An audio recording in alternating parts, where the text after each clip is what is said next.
बहुत बहुत स्वागत है आप सभी का आपके अपने YouTube channel Shukla study point में। मैं शिवम शुक्ला आप सभी दोस्तों का हार्दिक स्वागत करता हूं। ये क्वेश्चन पेपर है आपका हिंदी बीए सेकंड सेमेस्टर का 2024 का ये क्वेश्चन पेपर है। आप यहां पर देख पा रहे होंगे। आपको बता दूं कि ये बीए बीएससी बीकॉम अगर किसी भी ग्रेजुएशन के कोर्स में आप हैं, मेजर माइनर में आप देखते हैं, चूंकि बीएससी माइनर में भी आप हिंदी पढ़ सकते हैं, बीकॉम अगर कर रहे हैं तो उसके लिए उसमें भी आप माइनर पढ़ सकते हैं हिंदी। ठीक है, तो आप एक माइनर सब्जेक्ट में कोई भी सब्जेक्ट आप ले सकते हैं, उसमें हिंदी भी आ सकता है। तो मेजर कोर्स माइनर सभी का ये पेपर है। कार्यालय हिंदी और कंप्यूटर आपको पढ़ना होता है। इसका मॉडल पेपर मैंने दिया था। सबके सब प्रश्न हमारे द्वारा बताए गए मॉडल पेपर से ही आए हैं। 2 घंटे का पेपर होता है, ठीक है, और 75 नंबर का ये प्रश्न मतलब पूर्णांक होता है, ये बात ध्यान रखिएगा। 3 खंडों में पेपर बटा हुआ होता है। आप यहाँ पर देख पा रहे होंगे खंड आ, बा और सा। प्रत्येक खंड में एक प्रकार से निर्देश दिया है, उसी का पालन करना है। खंड आ में 9 नंबर आपको मिलेंगे, मतलब कि कुल मिलाकर के यानी 3 क्वेश्चंस आपको मिलेंगे करने के लिए। 5 प्रश्न दिया जाएगा, उनमें से केवल 3 प्रश्न आपको करने होंगे। ठीक है, खंड बा की अगर बात करें तो खंड बा में आपको लगभग 8 क्वेश्चंस दिए जाएंगे, जिनमें से आपको केवल 4 प्रश्न करने होंगे। और 4 प्रश्न करेंगे तो एक प्रश्न का लिए नंबर जो है 9 नंबर का मिलेगा, यानी 9 को 36 प्रश्न, यहाँ मतलब 36 नंबर मिल जाएंगे। और दूसरा है मतलब कि जो दीर्घ उत्तरीय प्रश्न होंगे वो खंडसा में आपको मिलेंगे। खंडसा की अगर बात करें तो उनमें केवल आपको 4 क्वेश्चन दिखेंगे, 4 में से केवल 2 प्रश्न करने हैं। ठीक है, 475 शब्द में आपको उत्तर लिखना है। 15 नंबर का एक प्रश्न, 30 नंबर यहाँ से आपको मिल जाएंगे। खंड आ की अगर बात की तो अति लघु उत्तरीय प्रश्न आप देख पाएंगे। 5 उप प्रश्न हैं, जिनमें से केवल 3 प्रश्न के उत्तर देने हैं। 50 शब्द में एक प्रश्न का उत्तर लिखना है। ठीक है, ध्यान रखेंगे। चलें, प्रश्न है आपका कार्यालयी हिंदी के उद्देश्यों पर प्रकाश डालिए। बहुत ही महत्वपूर्ण प्रश्न, 100% ये परीक्षा में प्रश्न आएगा।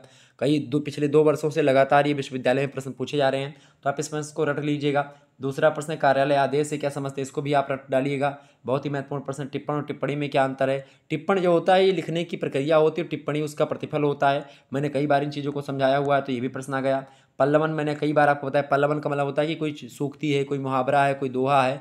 मुहावरा का नहीं, कोई दोहा है, कोई सूक्ति है, कोई पंक्ति है 2-3 लाइन की, उसको विस्तार से लिखना ही विस्तारण या भाव पल्लवन कहलाता है। भाव पल्लवन को ही विस्तारण पल्लवन ये सब कहा जाता है। ठीक है, ब्लॉग एक वेबसाइट होती है, तो ब्लॉग से आप क्या समझते हैं, पूरा ब्लॉग के बारे में भी मैंने आपको बताया है। ये सब प्रश्न इंपॉर्टेंट है। खंड बा की अगर बात की तो लघुत्तरीय प्रश्न आप यहाँ पर दिखाई देंगे आपको।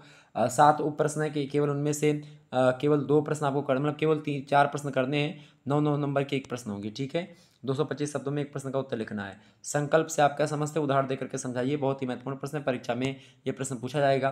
तो एक दिन में आपको ये पत्र वगैरह कैसे लिखे जाते हैं, संकल्प पत्र, कार्यालयी पत्र, इन सभी के बारे में आपको मैं बता दूंगा। आवेदन पत्र कैसे लिखे जाते हैं, सबके उदाहरण आपको मैं डिजिटल बोर्ड पर बताने का काम करूंगा। अधिसूचना किसे कहते हैं, इसका एक प्रारूप भी लिखिए। शब्दावली मतलब तो अधिसूचना यानी जो एक प्रकार सूचना जारी करी जाती है। अधिसूचना ऐसे यूनिवर्सिटी जारी करती हैं बच्चों के लिए और महाविद्यालयों के लिए, तो ऐसे अधिसूचना होती है। अधिसूचना लिखते कैसे हैं, अधिसूचना में ज़्यादा कुछ लिखना नहीं होता है, तो उसके बारे में मैं आपको बता दूंगा। शब्दावली निर्माण के सिद्धांतों पर प्रकाश डालिए। ये भी प्रश्न बहुत ही महत्वपूर्ण है। परिभाषित शब्दावलियों बनाने में या हर एक क्षेत्र के जो शब्द बनते हैं उनके निर्माण में कौन सी प्रक्रिया का प्रयोग करते हैं, कौन से सिद्धांत होते हैं, सभी के बारे में चर्चा हुई है। अगला प्रश्न, कार्यालयी हिंदी और सामान्य हिंदी के अंतर संबंध प्रकाश डालिए। बहुत ही महत्वपूर्ण प्रश्न है ये। अगला प्रश्न है आवेदन पत्र से आप क्या समझते हैं, छुट्टी उट्टी लेने के लिए या कोई एक प्रकार से जो एप्लीकेशन फॉर्म होता है, एप्लीकेशन जो लेटर होता है वही होता है आवेदन पत्र। इससे आप क्या समझते हैं, एक प्रारूप इसका भी लिखें। प्रारूप का मतलब होता है कि कैसे लिखा जाता है, उसका सांचा बनाएं। ठीक है, अगला क्वेश्चन है हिंदी के विकास में इंटरनेट की क्या भूमिका है। 100% एक क्वेश्चन आपकी परीक्षा में आने वाला, तो इस प्रश्न को आप रट डालिएगा। ठीक है, अगला क्वेश्चन है आभासी। आभासी माने ऑनलाइन, ऑनलाइन कक्षाएं क्या है, विस्तार पर लिखिए। बहुत ही महत्वपूर्ण प्रश्न है। चलिए आगे देखें, खंड सा की अगर बात करें, दीर्घ उत्तरीय प्रश्न आपके यहाँ से पूछे जाते हैं। प्रश्न संख्या 3 के अंतर्गत 4 प्रश्न आपको मिलेंगे, उनमें से केवल 2 प्रश्न करने हैं। और लगभग आपको यहाँ पर सब सीमा 475 शब्दों की दी गई है। क्लियर, देखिए प्रश्न है आपका संक्षेपण के अर्थ। बहुत ही महत्वपूर्ण, संक्षेपण का मतलब कोई बड़ी विषय वस्तु होती है, उसी बड़ी विषय वस्तु को आपको कम से कम शब्दों में लिखना होता है, वही संक्षेपण होता है। तो संक्षेपण का अर्थ, स्वरूप, इन सभी की विवेचना करनी है। संक्षेपण की पद्धति पर भी आपको प्रकाश डालना है। सोशल मीडिया से आप क्या समझते हैं, विस्तार पूर्वक उत्तर लिख दीजिए। ये बहुत ही महत्वपूर्ण प्रश्न, तो ये प्रश्न 100% परीक्षा में आएगा। संक्षेपण वाला भी 100% आने वाला है। इसके अलावा हिंदी के विकास में कंप्यूटर की क्या भूमिका रही, ये भी प्रश्न लगातार पूछा गया है पिछले 2 वर्षों में, और ये प्रश्न तो आता ही रहेगा हमेशा। शोध को परिभाषित करते हुए इसके उद्देश्य, महत्व पर प्रकाश डालिए, और शोध के चरण को लेकर के भी प्रश्न आपकी परीक्षा में आते रहते हैं, तो आप इन प्रश्नों को तैयार कर लीजिएगा। ठीक है, मिलते हैं फिर नेक्स्ट वीडियो में। तो ये 4 प्रश्न आपके लिए बहुत ही महत्वपूर्ण है, इन चारों को आप रट लीजिएगा। ये प्रश्न जो है बहुत ही ज़्यादा महत्वपूर्ण है, और मैं प्रयास करूंगा कि इन सभी प्रश्नों को लेकर के मैं सेपरेट वीडियो बनाऊं, और जो है आपको अच्छे तरीके से जो दीर्घ उत्तरीय प्रश्न, बड़े बड़े प्रश्न हैं, 2-2 प्रश्न यदि 3-3 दीर्घ उत्तरीय प्रश्नों को एक वीडियो में समाहित करते हुए मैं आपको मॉडल पेपर के माध्यम से समझाने का प्रयास करूँ। करूँगा डिजिटल बोर्ड के माध्यम से, ठीक है।